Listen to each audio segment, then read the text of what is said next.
We here at the Sports History Network proudly partner with 26 podcasts, all revolving around the history of sports. But did you know that many of our hosts were sports history authors way before they started their shows? It's true. We've got Joe Ziemba, host of When Football Was Football, Joe Zagurski, host of Pro Football in the 1970s, Mark Morthier, host of Yesterday's Sports, Tommy Phillips, host of Lombardi Memories, and Scott Adamson, co-host of From the 55-Yard Line. All these authors have many books for you to choose from. To check them out, go to our website at sportshistorynetwork.com/sportshistorybooks. Pick up your copy today. Soundtrack provided by Kevin MacLeod of filmmusic.io. This podcast is part of the Sports History Network, your headquarters for the yesteryear of your favorite sport. You can learn more at sportshistorynetwork.com. Hello again, I'm John Gidley, and welcome to another trip into the football attic. If you were with me last week, you heard me interview my father, lifelong fan of the Philadelphia Eagles, and continuing with my interview theme, I am very pleased to welcome in one of my Twitter buddies who I think basically shares the same brain as I do, Matt Pisano. Matt, welcome. Thank you. Great to be here, John. So take me back. When did you first get into football? Do you think your first early memories? First early memory, actually, I have vague recollections of Super Bowl 21, Giants Broncos, of course. And it's probably about just before I turned 5 years old. And I remember being over at my father's parents' house, and they had the game on. And just the color and the pageantry really drew me in. And then as it went on, of course, the Giants ended up winning that game. And the next season, the strike-shortened year, 87, I went to my first game. It was Giants-Jets, the last game of the regular season. Mm-hmm. And that was we sat all the way up in the upper deck, and I just remember how cold and windy it was that day. Of course, the legendary wind at Giant Stadium. I got my first taste of that. So it was just something that the color, the excitement, all the pageantry just really drew me in immediately. Mm-hmm. You mentioned the pageantry, and what better place to start than Super Bowl 21 at the Rose Bowl? Unfortunately, there was only one Super Bowl after that at the Rose Bowl. Unfortunately, there haven't been more, but that is it was really a shame to not have the Rose Bowl in Pasadena this year, because that kicks off the new year. That just the beautiful sunset as the game progresses. It was really a shame that we couldn't have that this year. Oh, I agree. The backdrop of the mountains, the San Gabriel Mountains, it's something to see. And I always thought they got great images from that, especially NFL films over the years and just the TV cameras. So, absolutely. Well, that's a good segue. Let's talk about NFL films, because you are I consider you a connoisseur of NFL films. You seem to know a lot of what has been aired, who has done the music, who the hosts or the voiceover artists have been. So how did you first get into NFL films? That was probably around the same time, I would say, right after I started watching the Giants with my dad. He would often record the documentaries when ESPN used to show the old ones. He would put them on the old VHS tapes for me, and I would just wear them out. I watched them so many times. I just remember being so upset when the tape would eventually rip, just from rewinding and watching and rewinding over and over. The first one I want to say that I owned was the Super Sunday VHS. It came out, I want to say 1988, and it went up to Super Bowl 22, actually. It came out that summer, I believe, after the Redskins-Broncos Super Bowl. That was one that I watched so many times. I probably had the thing memorized at some point. My parents were just mind blown, I think. Do you have a favorite either highlight film or documentary, or is it hard to pick one? It is hard to pick. They're all, I just think everything they did, especially in the first 20 years or so, was just incredible. Mm-hmm. I do like the more recent ones, the America's Game series they did for the Super Bowl champions, going back and interviewing a few people from the teams with the celebrity narrations. I thought they did a great job with that. Just trying to think of some other ones. I remember the Super Bowl III highlight film I actually enjoyed a lot. Mm-hmm. At the end of it, actually, when they tried to make it seem like Johnny Unitas was going to rally the Colts back against the Jets, with the dramatic music playing at the end of that. So that's a memorable one also.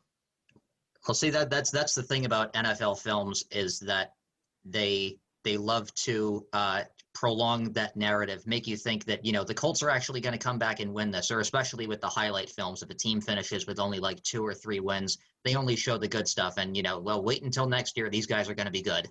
Yep. It's never a negative. They always find a way to spin it somehow.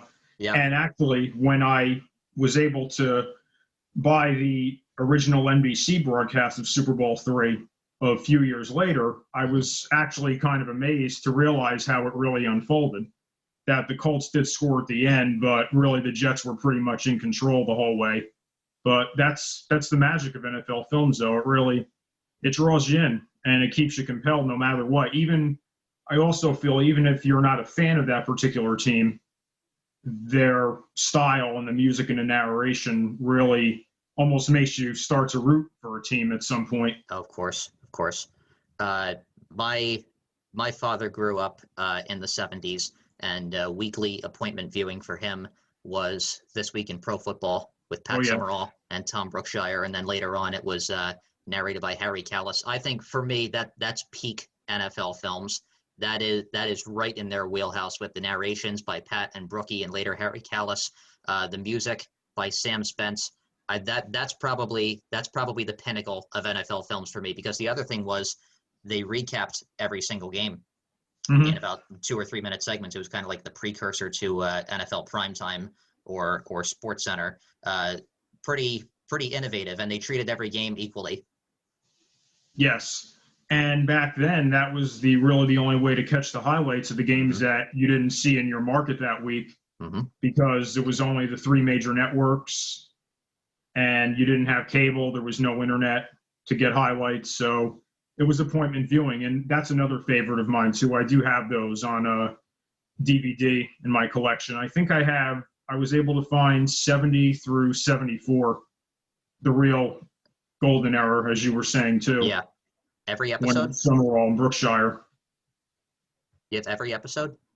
Not well. I think everyone that is available. Yeah. I know there's 1970. I think there's a couple weeks where it's only half the episode that survives, and I think there's a week from 72 where there's no sound. It's just video. But as much as they have, I was able to get it from someone on eBay actually a few months back. Oh, interesting. Yeah. We might edit that part out. Hopefully nobody in the NFL hears us. Yeah. So you're a little different from me in that I have never actually been, if I can confess, I've never actually been to a live NFL game. I've been to 2 practices. One of them was very memorable. I went to see the Eagles practice at Franklin Field about 6 years ago, where they played in the 60s when they won the championship in 1960, and they actually wore the Kelly green uniforms practicing. It was really a sight to behold. You have been to your fair share of live games, correct? I have. I haven't actually been in several years. Between 1987, when I went to my first game, and around 2003 or so is when I really attended a lot of games. But, football being a television sport, in more recent years, I've actually kind of liked to be at home. Exactly. You get the highlights of the other games. They'll jump in every few minutes to show you a touchdown. You can watch Red Zone. Yep. So that helps. And especially late in the season, sometimes, the cold affects me a little bit more than it did when I was younger, too. So it's nice to be inside, not have to fight traffic or deal with the sub-zero temps. But of course. Any particular games that you remember fondly that you were at? I remember 2003 was the home opener for the Giants, and they were playing the Rams, and that was basically looking back, it was the end of the Kurt Warner era in St. Louis. the Giants really knocked him around that game. I think they had a fumble recovery in the end zone for a touchdown off of a sack, and the Giants looked good. And that was one of the years when I was really hopeful that they were going to make a Super Bowl run. And of course, that season ended up falling apart.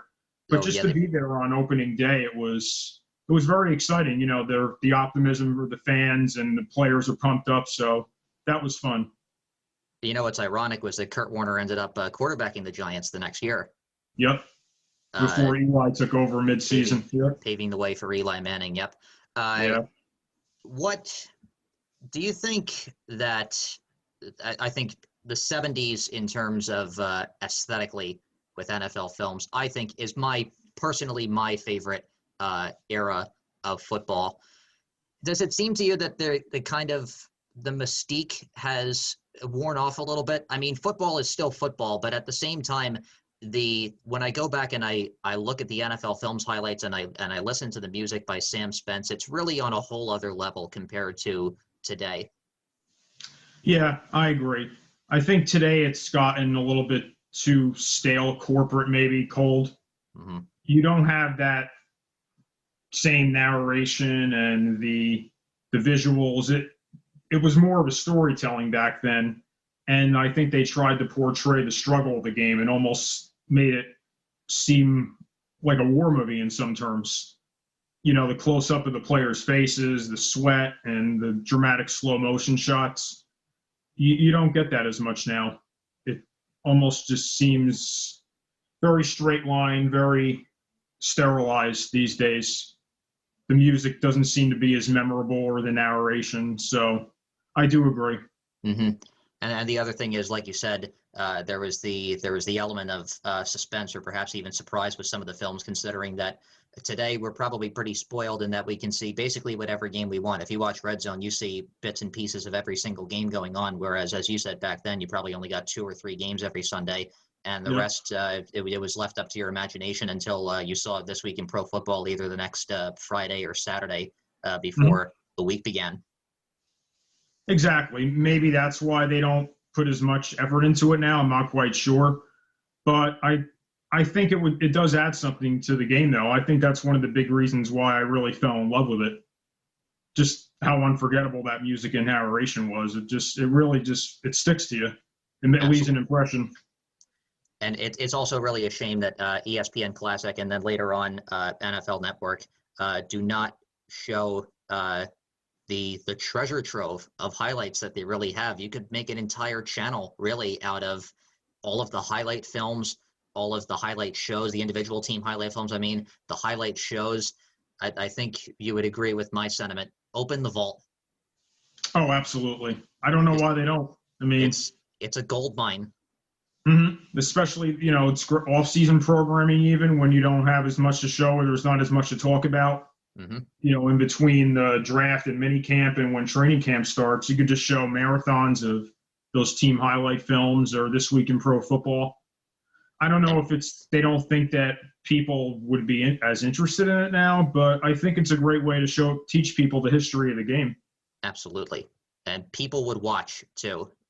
Not only people who remember it, people like my dad, but people like myself, like you said, being able to teach a younger generation of what the NFL was all about. Because one of the faults I think of the media, the NFL media today, is that they really don't recognize anything before probably 1990. It almost seems as if the NFL began when Scott Norwood's kick went wide right in Tampa. Oh yeah, no, that's another memory. I was, I was probably about 8 or 9. I was 8. I remember I couldn't even watch that kick. I was so nervous as a fan, thinking, oh, we're going to lose after all this, going through this, beating the 49ers and having that great game plan to hold the Bills offense down. Mm-hmm. And it still came down to that field goal, and that was something. Beating the 49ers. I felt for Norwood, though. Yeah, beating the 49ers and then also really taking it to the Bears in the divisional round, which was very surprising because the Bears were still a powerhouse at that point, maybe tailing off a little bit because they didn't get a first-round bye that year. They were in the wild card round. They beat the Saints. Then they had to travel to the Meadowlands to beat the Giants. And the offense just jumped on that legendary Bears defense. That's right. And Giants, if I remember, also they had a pretty memorable stop on 4th and goal early in the game. I think Ditka went for it when he could have taken the points on the road, but the Giants ended up stuffing it. Might have been Brad Muster, or Neil Anderson, one of those guys. I can't remember exactly which player it was on that play, but huge goal line stand by that Giants defense. And that was pretty much the end of the road for that Bears team, I believe. Ditka was gone a couple of years later. Yeah, they lost to the Cowboys in the wild card round the next year, and then the bottom really fell out in '92, and then after that, Ditka was gone. And quite honestly, they probably really haven't been the same since. Maybe aside from that 2006 team that went to the Super Bowl, it really hasn't been the same for the Bears. No, and they always seem to be looking for a quarterback too. Well, that's the other thing we just heard today, that Deshaun Watson is looking for a trade. That would be big. Although they passed up on him a first time. So that's true. Who knows what happened? They jumped up to get Trubisky, right? So. Yep. Yeah. They actually, I was looking back at it, they traded with the 49ers for, the Bears had the second pick, the 49ers had the third pick. Or it was the other way around. San Francisco had the second pick, Chicago had the third. And Chicago traded with San Francisco for the second pick because they were that worried that the 49ers would take Trubisky. So, I mean, and they passed up on Watson and Patrick Mahomes. So I'm not sure if I can entirely trust their judgment. Yeah, they just can't seem to get it right there. And a lot of people say that Sid Luckman may still be the best quarterback in franchise history. He probably is. Going back, and he retired, 70 years ago? So, yeah. The Cleveland Browns and the Buffalo Bills are both in the playoffs the Cleveland's in the playoffs first time in 18 years. Buffalo's going to be hosting a playoff game for the first time in 24 years. You feel a little nostalgic that you'll be able to actually watch a playoff game from Buffalo again? Yeah, that'll be fun. I mean, even though it's, you're not going to get the normal crowd because of the virus, but I'm happy for them. They have great fans, and they, even despite the fact that they've never won the Super Bowl, they still have a really good history, even going back to the AFL at the old War Memorial Stadium. The Rock Pile. They won the championships in 64 and 65, so it's a good history. It's a good town. They seem to be kind of snake-bitten sports-wise, so I hope they make a run. I can't see it really going any other way besides having it be Kansas City and Green Bay in the Super Bowl. Would you agree? Yeah, right now. They're pretty much the favorites, I would say. They distance themselves from the field right now. Definitely the Packers. It was looking as if the Packers were kind of slumping mid-season with that loss to the Colts in particular, but they have really turned it on in December, and Aaron Rodgers is most likely the MVP. 48 touchdown passes, and I think I saw that did they score more touchdowns this year than they had punts? Yes, I think that's only happened 4 times. I think. Unbelievable. In history, yeah. And there were actually some teams on there that I was surprised there were some teams that were not on that list that I thought would have been. The 83 Redskins, the 98 Vikings. It's not easy to do. Oh, no. Especially considering, some great offenses have never done it. Well, Matt, I want to thank you very much for joining me here on the Football Attic. It's been fun. Thanks for taking the time out to talk with me and to talk with our fans. Absolutely. It was a pleasure, John. Great to be here again. Thank you very much. And make sure to join me next week here on the Football Attic. In the meantime, check out all the other great podcasts here on the Sports History Network and follow me on Twitter at JFG Sports. Until next time. Oh, and also follow Matt on Twitter at Matt Pizzano, MattPizzano. Until next time, this is John Gidley. This podcast is part of the Sports History Network, your headquarters for the yesteryear of your favorite sport. You can learn more at sportshistorynetwork.com.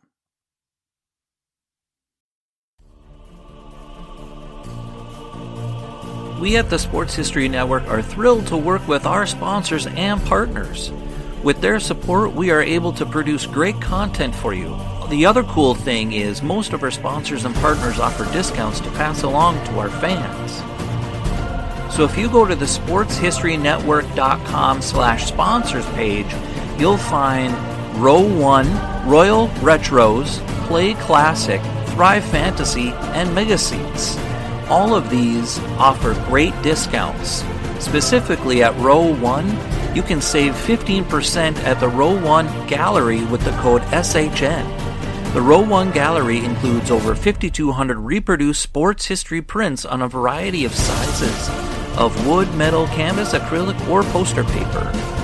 The Row 1 shop also has thousands of more unique items with retro and historical designs dating back to 1876, including t-shirts and long-sleeve shirts, phone cases and mugs, blankets and pillows, towels, and even shower curtains. With Royal Retros, they're the king of throwbacks. They've got jerseys, shirts, hats, collectibles, and more from defunct leagues and other teams in those leagues. From Play Classic Games, it's sports simulation board games. Just use the code SHN for 10% off your first order. From Thrive Fantasy, it's a daily fantasy sports and esports app for player props. Use the promo code SHN for instant 100% match up to $100. And with Mega Seats, they're tickets with no fees. You can save up to 10% with the code SHN. So check them out on the sportshistorynetwork.com sponsors page. That's sportshistorynetwork.com/sponsors. The soundtrack is provided by Kevin MacLeod of filmmusic.io.